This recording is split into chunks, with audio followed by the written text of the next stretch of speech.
बात करेंगे इलेक्ट्रिसिटी के बारे में और क्लास 10th में ये फिजिक्स का बहुत इंपॉर्टेंट टॉपिक है जिसमें से हर साल सीबीएसई अलग-अलग प्रकार से क्वेश्चंस को पूछता है। तो बात करेंगे इलेक्ट्रिक करंट की, जिसको हम हिंदी में कहते हैं विद्युत धारा, और इसी में हम आज देखेंगे किस प्रकार से विद्युत धारा का यूज हम करते हैं, कैसे इसको मापते हैं, इसका एसआई मात्रक क्या होता है। तो बात करें यदि इलेक्ट्रिक करंट की, तो हम इसी सबसे पहले बात करें इसके यूनिट की। ऐसा यूनिट में हम इसको कहते हैं एम्पियर। और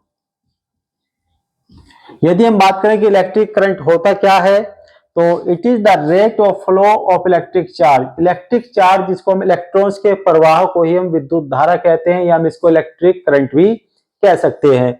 साथ ही साथ यदि हम बात करें, ये इसका जो विद्युत के जो इलेक्ट्रॉन्स होते हैं किसमें चलते हैं, ये इन एक कंडक्टर, एक चालक में जब इसका प्रवाह होता है इलेक्ट्रॉन्स का, आवेशित इलेक्ट्रॉनों का जब किसी चालक में प्रवाह होता है, तो हम उसको क्या कहते हैं, इलेक्ट्रिक करंट के नाम से उसको जानते हैं।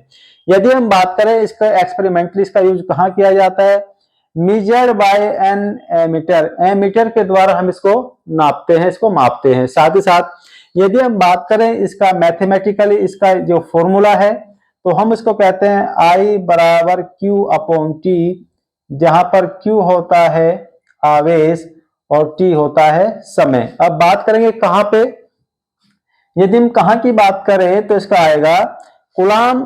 Q is the net charge that flows across sections of a conductor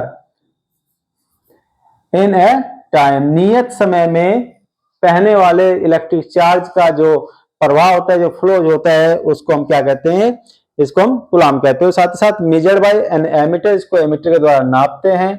और बात करें how is it connected, always in series in A circuit, हमेशा क्या होता है, सर्किट में सीरीज में जुड़ा रहता है, जिसको हम क्या कहते हैं, through which we measure current, जिसको हम धारा के रूप में मापते हैं, करंट के रूप में